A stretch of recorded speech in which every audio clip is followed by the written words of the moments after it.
ನಮಸ್ಕಾರ ಪ್ರಿಯ ಭಕ್ತರೆ, ಈ ಪವಿತ್ರ ವಿಷಯ ನಿಮಗೆ ಇಷ್ಟವಾಯಿತು ಅಂದ್ರೆ ಲೈಕ್ ಮಾಡಿ, ಶೇರ್ ಮಾಡಿ, ಸಬ್ಸ್ಕ್ರೈಬ್ ಮಾಡಿ ಮತ್ತು ನಿಮ್ಮ ಅನಿಸಿಕೆಗಳನ್ನು ಕಮೆಂಟ್ ಬಾಕ್ಸ್ನಲ್ಲಿ ತಪ್ಪದೇ ಹಂಚಿಕೊಳ್ಳಿ. ಬಂಪರ ಅದೃಷ್ಟ, ಹಣದ ಸುರಿಮಳೆ, ಈ 3 ರಾಶಿಗೆ ಸಕಲ ಐಶ್ವರ್ಯ ಪ್ರಾಪ್ತಿ. ಹೌದು, ಇಂದು ಶ್ರಾವಣ ಮಾಸದ ಮೊದಲ ಸೋಮವಾರ. ಇದು ಶ್ರಾವಣ ಮಾಸದ ಆರಂಭದಲ್ಲಿಯೇ ಶುಭ ಸಂಕೇತಗಳನ್ನು ನೀಡಲಿದೆ. ಅತಿ ಪ್ರಬಲವಾದ ಮಹಾಲಕ್ಷ್ಮಿ ರಾಜಯೋಗವು ಇಂದು ರೂಪುಗೊಳ್ಳಲಿದೆ.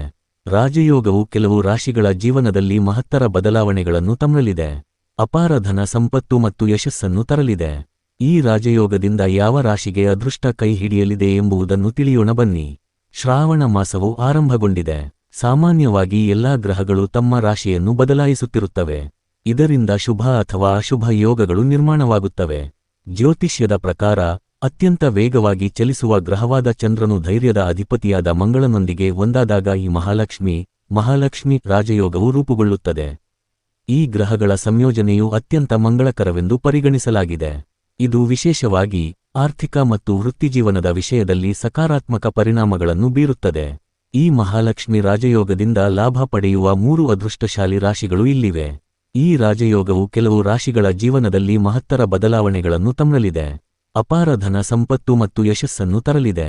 ಈ ರಾಜಯೋಗದಿಂದ ಯಾವ ರಾಶಿಗೆ ಅದೃಷ್ಟ ಕೈ ಹಿಡಿಯಲಿದೆ ಎಂಬುದನ್ನು ತಿಳಿಯೋಣ ಬನ್ನಿ.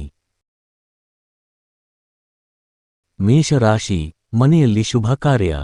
ಮೇಷ ರಾಶಿಯವರಿಗೆ ಮಹಾಲಕ್ಷ್ಮಿ ರಾಜಯೋಗದಿಂದಾಗಿ ಹಲವು ಶುಭ ಸಮಾಚಾರಗಳು ದೊರೆಯಲಿವೆ. ಸಮಾಜದಲ್ಲಿ ನಿಮ್ಮ ಗೌರವ ಮತ್ತು ಸಾಲದ ಹಣ ವಾಪಸ್ ಬರುತ್ತೆ.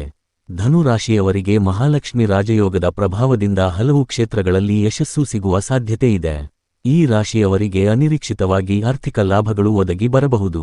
ಸ್ಪರ್ಧಾತ್ಮಕ ಪರೀಕ್ಷೆಗಳನ್ನು ಬರೆದವರಿಗೆ ಉತ್ತಮ ಫಲಿತಾಂಶ ಸಿಗುವ ಸಾಧ್ಯತೆ ಇದೆ. ನೀವು ಬೇರೆಯವರಿಗೆ ಹಿಂದೆ ಸಾಲವಾಗಿ ಕೊಟ್ಟ ಹಣ ಮರಳಿ ಬರುವ ಸಾಧ್ಯತೆಯಿದೆ. ವಿದೇಶಗಳಿಗೆ ವ್ಯಾಪಾರ ಪ್ರವಾಸಗಳು ಮತ್ತು ಹೊಸ ಉದ್ಯೋಗಾವಕಾಶಗಳು ನಿಮ್ಮ ಬಾಗಿಲು ತಟ್ಟಲಿವೆ. ನಿಮ್ಮ ಪ್ರೇಮ ಜೀವನದಲ್ಲಿ ಸಂತೋಷ ಅಥವಾ ಮಾಧುರ್ಯ ಹೆಚ್ಚಲಿದೆ. ಒಟ್ಟಾರೆಯಾಗಿ ಮಂಗಳ ಮತ್ತು ಚಂದ್ರನಿಂದ ಮಹಾಲಕ್ಷ್ಮಿ ರಾಜಯೋಗ ರೂಪುಗೊಳ್ಳಲಿದೆ.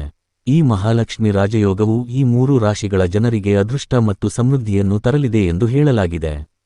ಶ್ರಾವಣದ ಮೊದಲ ಸೋಮವಾರವು ಈ ರಾಶಿಗಳಿಗೆ ವಿಶೇಷವಾಗಿ ಫಲಪ್ರದವಾಗಲಿದೆ. ನಿಮ್ಮ ಜೀವನದಲ್ಲಿ ಈ ರಾಜಯೋಗದ ಪ್ರಭಾವವನ್ನು ನೀವು ಹೇಗೆ ಅನುಭವಿಸುತ್ತೀರಿ ಎಂದು ಕಾದುನೋಡಿ. ನಿಮ್ಮ ಜಾತಕದಲ್ಲಿ ಈ ಗ್ರಹಗಳ ಸ್ಥಾನದ ಆಧಾರದ ಮೇಲೆ ಫಲಿತಾಂಶಗಳು ಭಿನ್ನವಾಗಿರಬಹುದು.